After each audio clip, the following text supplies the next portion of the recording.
Le vendredi 10 décembre coïncidait avec le 61e anniversaire de l'adoption de la Déclaration universelle des droits de l'homme. Plus de 6 décennies après l'adoption de cette déclaration universelle, M. Barkanloo, la situation des droits de l'homme dans le monde, notamment dans les pays qui s'opposent aux défenseurs des droits de l'homme, est de plus en plus catastrophique, désastreuse.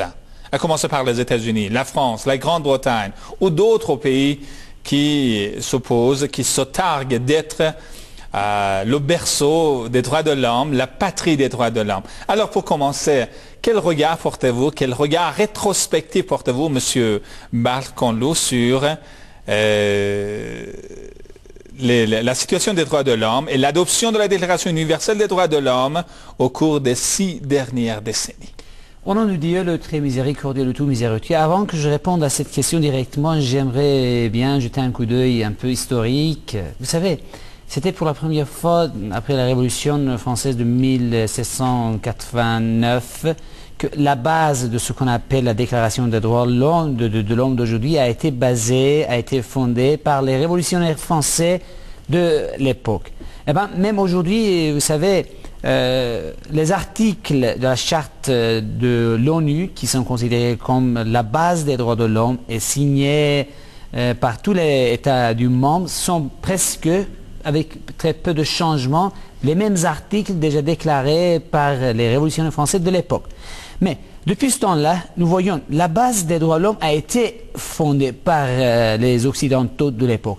Mais après cette date-là, on voit très bien il y a des événements très très importants, quand même négatifs, qui n'ont abouti qu'à violation des droits de l'homme. Par exemple, on voit très bien l'époque du colonialisme, commencé par les pays occidentaux, que ce soit en Afrique ou bien en Amérique, ou bien nous voyons très bien le massacre des peaux rouges, des autochtones américains, des Américains indiens, ou beaucoup d'autres ethnies, que ce soit c'est-à-dire minorités ethniques, minorités religieuses, tout ça historiquement, c'est-à-dire pendant les... Même le pays qu'on appelle les États-Unis a été fondé, vous le savez très bien, sur la violation des droits des indigènes, le massacre des indigènes, M. Barkanloo. Exactement. Voilà. C'est pour cela, quand on voit la base de certains de ces gouvernements, les colonnes du pouvoir de certains de ces gouvernements, en particulier l'Amérique, a été basée sur le massacre, que ça aussi c'est une grave violation des droits de l'homme. Aujourd'hui, on ne pourrait pas attendre à ces gouvernements-là, à ces États-là, d'être les vrais défenseurs des droits de l'homme. Donc, puisqu'on est là, M. Barkanloo, les droits de l'homme à l'américaine repose sur la violation des droits des autres nations. Exactement. Mais au fur et à mesure, quand on, c'est-à-dire s'avance, on voit très bien, par exemple, avant que, c'est-à-dire la Déclaration des droits de l'homme soit adoptée par l'ONU pendant la Deuxième Guerre mondiale, afin que les Américains puissent atteindre à leurs intérêts, à leurs privilèges, en fait, toujours illégaux. Même ils ont bombardé les Japonais par des bombes qui ont abouti pour la première fois dans le monde. Ça aussi, c'est un grand exemple de violation des droits de l'homme de la part des Américains. Quand on parle de violation des droits de l'homme, c'est pas seulement torturer quelqu'un. Non, ça pourrait être sous des formes différentes. Mais la nature, c'est la même.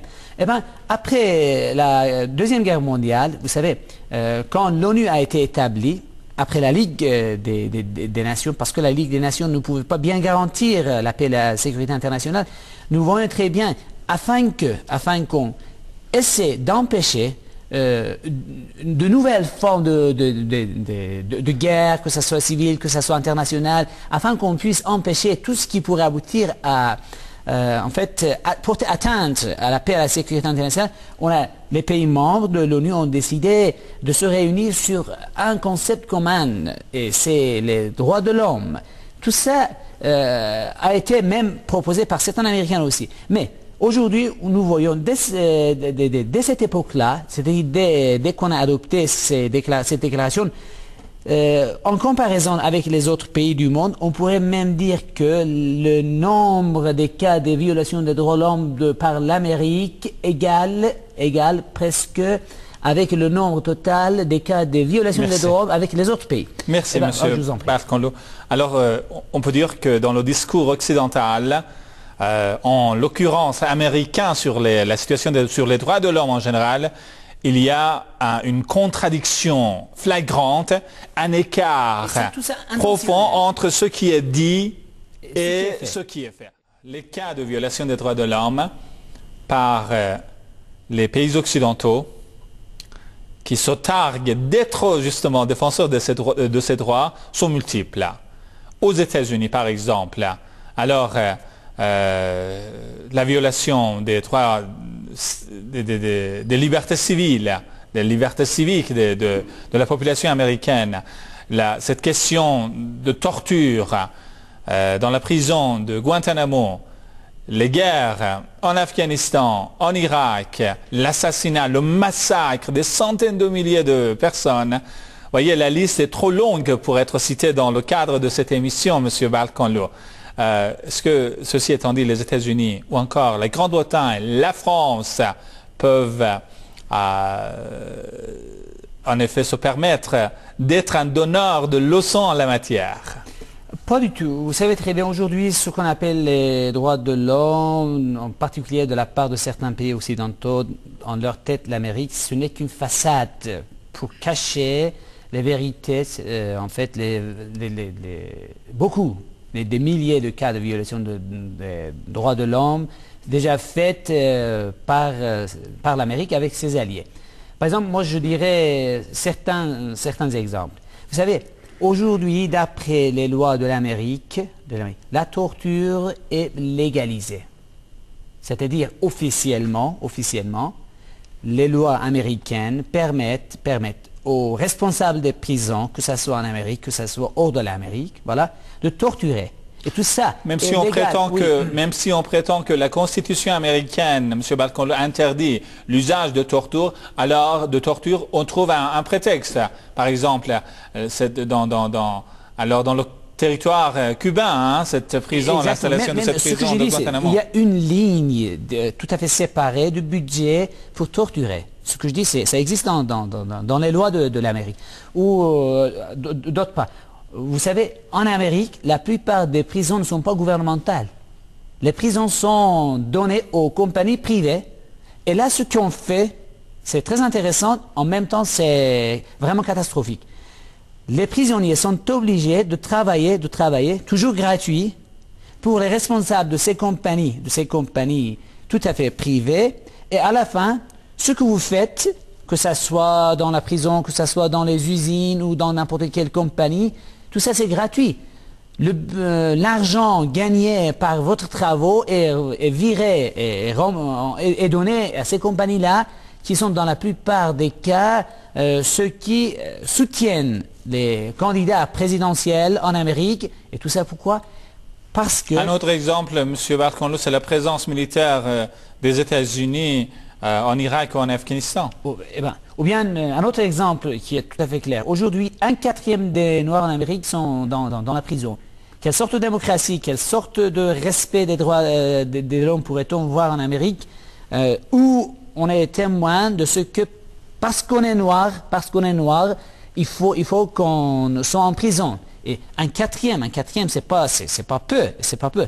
Ou bien vous avez bien déjà vu, ou même chers téléspectateurs ont bien vu dans beaucoup de scènes qui sont émises sur même les télévisions américaines qui montrent le traitement, le comportement de la police américaine qui est tout à fait contradictoire quand cette police-là comporte les noirs et les blancs. Ça aussi, c'est un cas très évident des violations des droits de l'homme.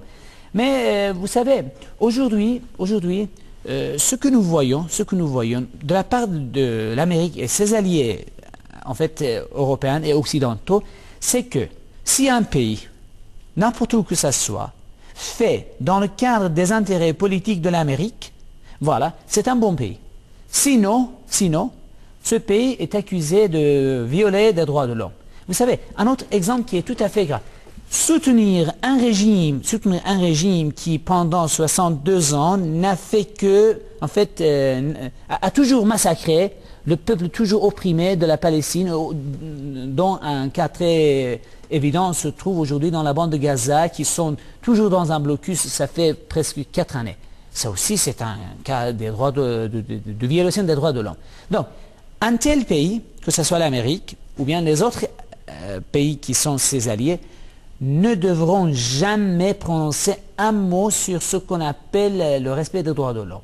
Ça, pourquoi on ne pourrait pas conseiller aux autres... Plus que tout autre pays, ce sont les États-Unis et certains autres pays européens occidentaux qui ont apposé leur veto aux résolutions en condamnation du régime sioniste. Même le droit de veto, c'est tout à fait antidémocratique. C'est une violation des droits de l'homme. Il y a presque 200 pays qui sont membres de l'ONU.